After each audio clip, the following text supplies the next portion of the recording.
summer, ice in my heart. Hello, and welcome to the Bard's Tale 4, Barrows Deep. I'm David Rogers, Creative Director at In Exile Studios. I'll be walking you through this demo of the Bard's Tale 4, which we debuted at this year's GDC. As we begin, please keep in mind that the Bard's Tale is still in development, so much of what you see here is still subject to change. At this point in the game, our heroes have trekked through the cold and windswept Stronsea Isles to reach Castle Langscar. King Edovast has beseeched us to defeat the usurper, Lagoth Xanta, who dethroned the king in a bloody revolt. Lagoth Xanta is held up in the castle and is up to no good. We've just emerged from the dungeons and are ready to storm the gates.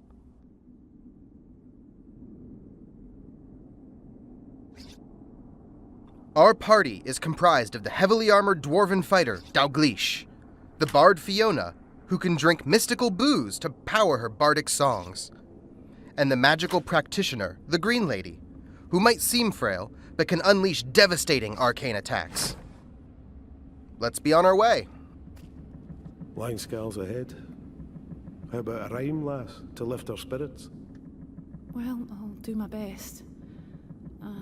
Let's see. To Xanta's lair came heroes fair, to make him weep and cry. Oh, who do I think I'm kidding? We're all gonna die. The gate is locked.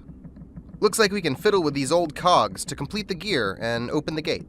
This is just one of the many types of puzzle systems you'll encounter in the Bard's Tale.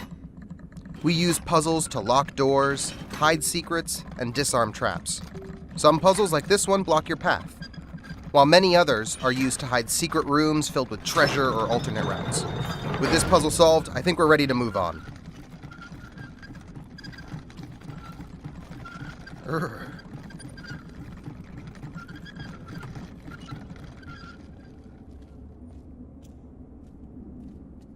Idiots! You'll never power the blade like that! Oh, what's that? Useless phobos!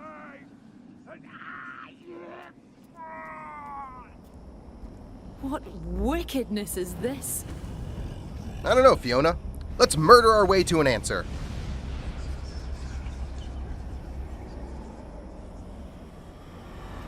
Charge!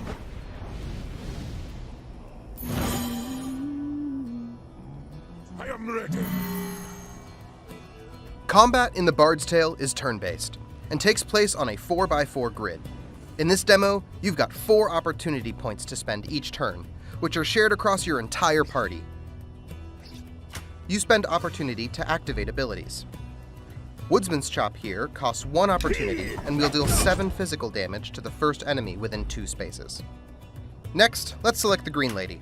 She's got a couple really powerful spells, but not enough spell points to cast them right now. She can cast Dragon's Breath, which is a massive AoE fire attack that sweeps across the battlefield. She can also use War Strike, which does a ton of damage and arcs between 2 enemies, but it's so powerful it takes an entire turn to cast. Let's have her meditate this turn so she can save up spell points for later. Lastly, let's switch over to Fiona.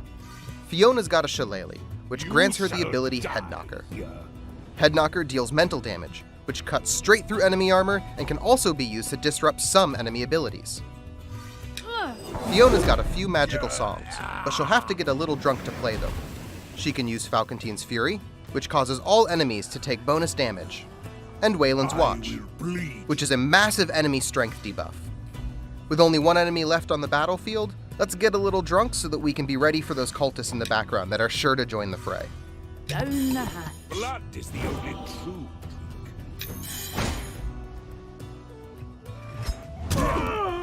Nice! Dalgleish has got armor, so he's the best person to take that hit.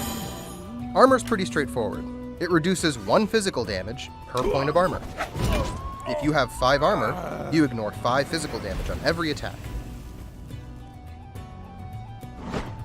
Your doom awaits. Wave 2 approaches.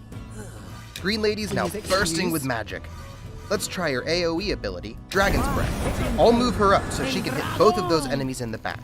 It has a T-shaped targeting pattern, so where she stands when she casts it matters a ton. And with them softened up, We'll use Fiona to finish off that archer and debuff the rest of them with Wayland's Watch, then end our turn. That'll set me up better for next turn. I don't want to take too much damage. What's happened to me?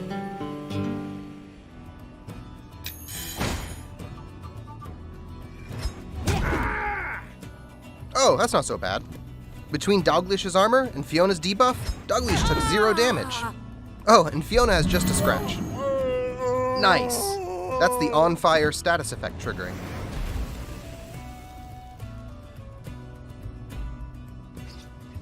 All right, let's polish off this wave. Take a swig of elven wine for some extra spell points, and head knocker this last cultist to death. That's my mean drunk passive in action. Fiona throws her tankard after every drink. Character customization in the Bard's Tale is so deep. So much of the game is about finding cool combos and stacking passives and abilities together to make them stronger than the sum of their parts. Final wave. Now that she's good and drunk, let's bring out the big guns. Fiona will cast Falcontine's Fury for a huge team damage boost. Hitting those Falcontine's mark with other abilities will cause them to explode. Next, let's get some damage onto that caster. I'll use Taunt to pull him into position. Cease your blather. Nice! The bonus damage from Falcontine's Fury nearly killed him. Lastly, let's end our turn by meditating for a few more spell points. You gotta invest in the future. Oh, look there! He's channeling something. I think he's trying to gain more spell points.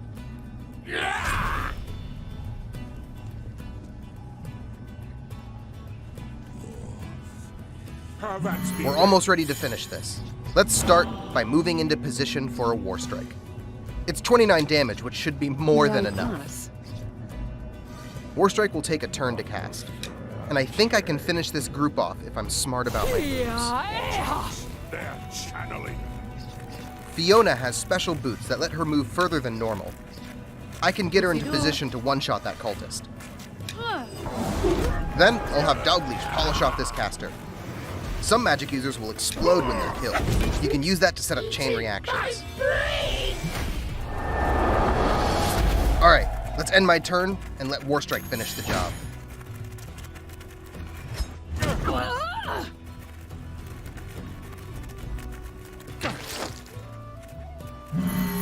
Jen, you see.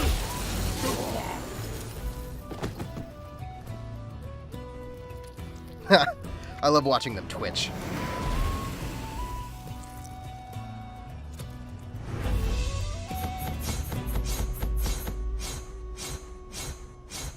Oh, sweet, sweet XP.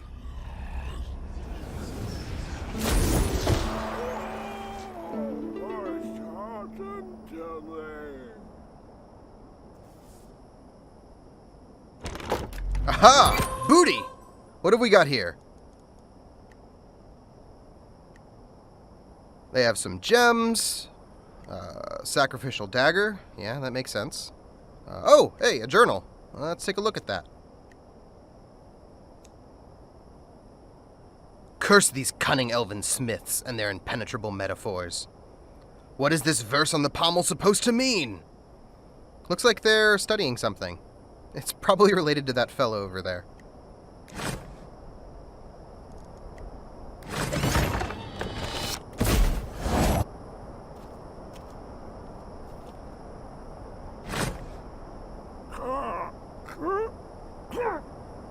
Can you believe this? The idiots didn't even kill me properly. Can't get a good hold of it.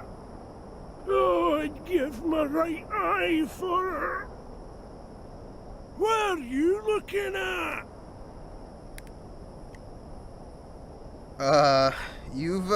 You've got something in your eye, buddy. You don't say. Stupid numpties thought using it to kill me would wake up its magic. Tried to tell them they just had to solve the puzzles, but would they listen? Ha! Know them! Now get this elven pig sticker out of my face and let me die! Yeah, let me help you with that. What a relief! Righteous. New puzzle weapon unlocked. Puzzle weapons are a type of magic item in the Bard's Tale. Elves forged these weapons, but locked its power behind puzzles and riddles. Let's start down here.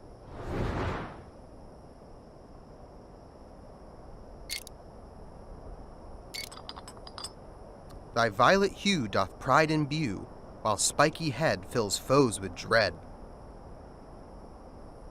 I think it wants one of these gems I found. I think the violet gem's probably a safe bet here. Boon unlocked! Each time you solve a puzzle on a puzzle weapon, you unlock some of its dormant power. This time, we unlocked the acidic boon, meaning each time this weapon strikes an enemy, it'll rend off some of their armor. Oh, looks like something changed on the grip. Let's check it out. Here, we've got something that looks like a maze, and a couple of gems. If I can just flow power from one gem to the other, I think I'll have this cracked. This might take me a bit, though. Alright, nearly there. Yeah, alright, I've got this. Now I've got a smoldering volute elven longsword. Now this weapon will light enemies on fire, which ignores armor altogether.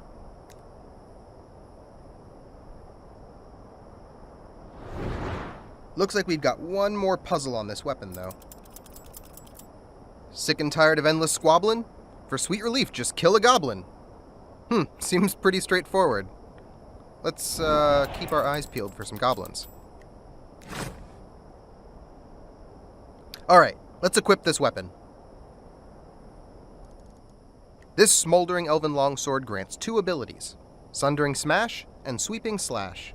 Sundering Smash rends armor off of enemies, while Sweeping Slash looks to be an AoE ability. Great! If I use these abilities enough, I'll learn them permanently, and they'll show up in my mastery book. Let's equip this onto Dalgleish. Righteous! That thing looks killer. And before we go into the castle, let's loot everything that's not nailed down. Oh, that's cool. A statue. Oh man, this castle is imposing. And it wouldn't be an RPG without smashing barrels. Oh, a potato. Oh, nice, and a little blacksmith's forge. Sure, probably for the castle.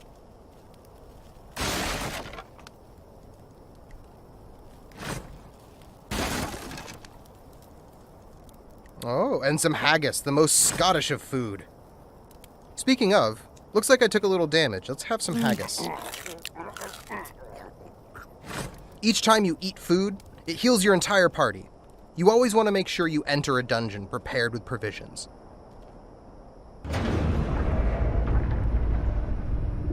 And we've entered Castle Langskull at last. Oh, glorious.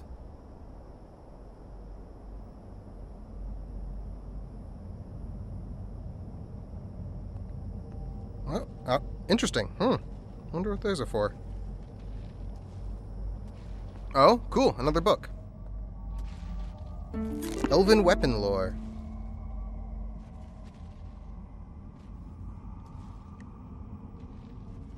I'll come back to this. And a dead end. Or is it? What is this? Another puzzle. I think I saw those before. Let's check those runes again.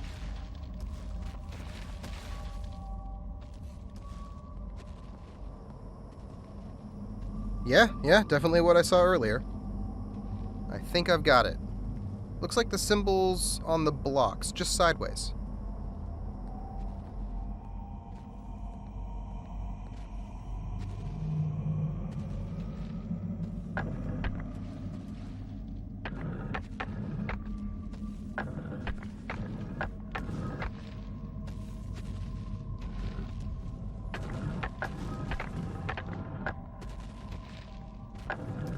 Voila! Oh, what have we here?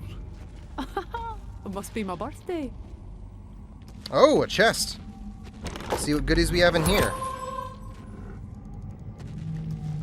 Oh, nice. We've got some pretty sweet loot here. Some apprentices' sandals, That'll make casting easier for my practitioner. Oh, and the razor. Some kind of magical dagger that poisons enemies. Nice. Alright, let's go upgrade the green lady. Oh, these boots are a huge upgrade. So much of the Bard's Tale is about stacking passives and abilities together and finding combos. Since Inner Power grants me 1 spell point per turn, and these boots reduce the cost of casting each time I move, I could probably move and cast Dragon's Breath just about every turn if I wanted. Nice! Oh, cool. Another book. Langskal History. Sounds enriching. I'll read that later. Ooh, that wall looks worse for wear. Thankfully, I've got a magical song for just such an occasion. As you explore the world, you'll collect magical songs that can be used to do things like raise the dead for interrogation, banish illusion, or, like in this case, shatter stone. Oh, am I interrupting? Looks like he's guarding that chest over there. Maybe I'll come back when you're done tidying up. Awkward. Alright, and up we go. I think we found everything down here. Oh, look, a luck stone. These ancient constructs can be found all over the world and act as checkpoints. They'll also heal your entire party. If I die, I'll return to the last luck stone I saved at. You'll sometimes have to go through multiple fights and traps before you reach the next luck stone. It's one of the ways we control difficulty. One leg, one eye. How is that thing even alive? Where's the other? Looks like they're guarding the door, Someone needs and they've got some beast on the lookout. Underfoot. When engaging in combat, how you engage in combat matters a ton. If you're spotted by the enemy, they get to go first. If you can get the jump on them by charging them really quickly or catching them outside of their line of sight, you can get the first turn. As a matter of fact, if you can approach an enemy from behind, their orientation will be flipped, so their weak wizards will be in front and their sturdy tanks will be in back, giving you a huge round 1 advantage. Your story ends here.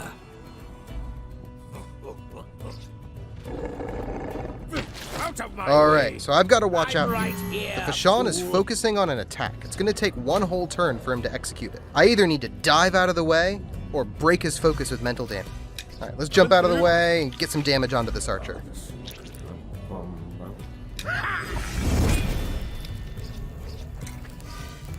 Blood for Blood is the ability I got from my sacrificial dagger. It can target anyone within range, so I can assassinate enemies in the back, but I take damage every time I want to use it. So I really got to be sure it's going to be worth it.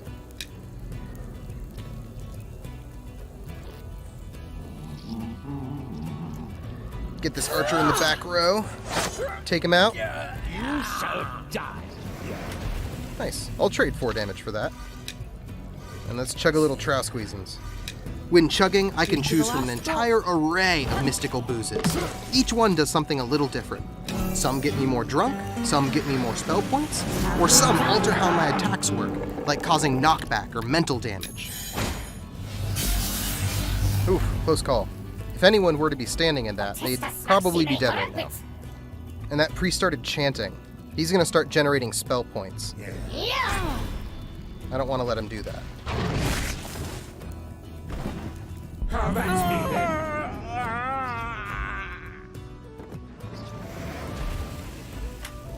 Alright, let's lead him with Sundering Smash.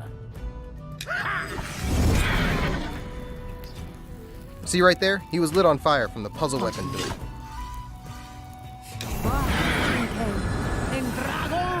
Some abilities, like Dragon's Breath, have a couple of different ways you can take advantage of them. You can either try and spread the damage out across as many people as possible, or if you go point blank to an enemy, they take triple damage from the attack.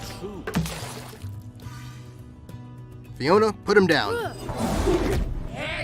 Fantastic. Oh, wave 2. What do we have here? We will drink your blood. Oh, he's got some spell points. Let's see what he's got in store. And I'm out of opportunity, so I just need to pass my turn. Goblins. Aha! It's a wizard, and he's summoned goblins. Just what I was looking for. I need to make sure I can get a killing blow on one of them with my elven weapon. Ooh, coward's defense. Oh, look at that, his armor shot up. Pardon me. Let's light them on fire. Fire ignores armor. Get it off! I am invincible! And move her into position and follow up with nice Wayland's Watch.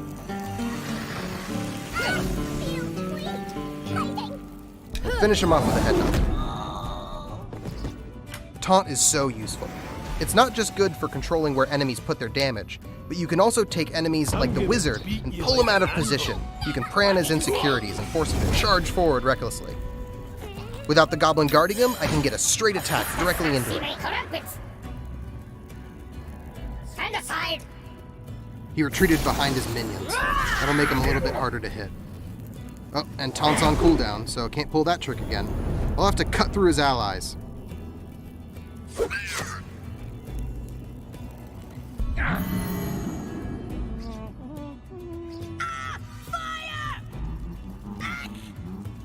2 for 1.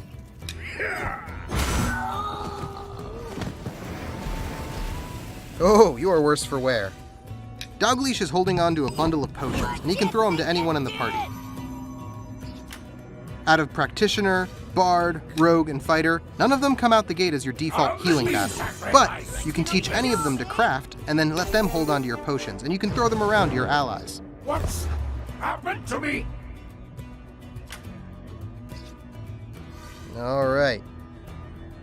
See if I can finish him off.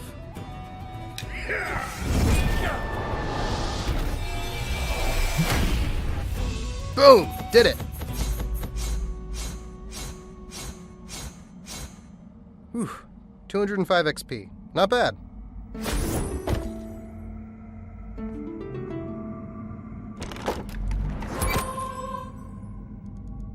Potato, don't mind if I do. That'd make a delicious stew. Alright. Now there's nothing standing between us and our destiny. Onward! Ah, there you are.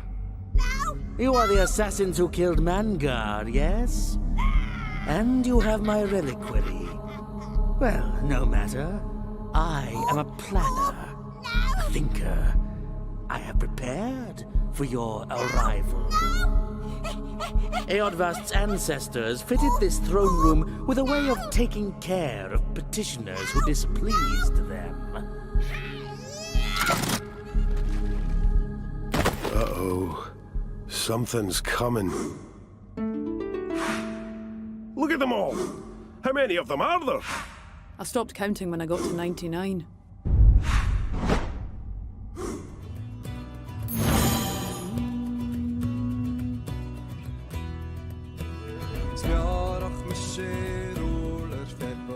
It looks like this adventure has just begun. Thanks for watching our in-development preview of The Bard's Tale 4, Barrows Deep. The Bard's Tale 4, Barrows Deep is released later this year on PC, Linux, Mac, and consoles. More info about The Bard's Tale can be found following the link below. Thanks again, and happy adventuring! Bright crimson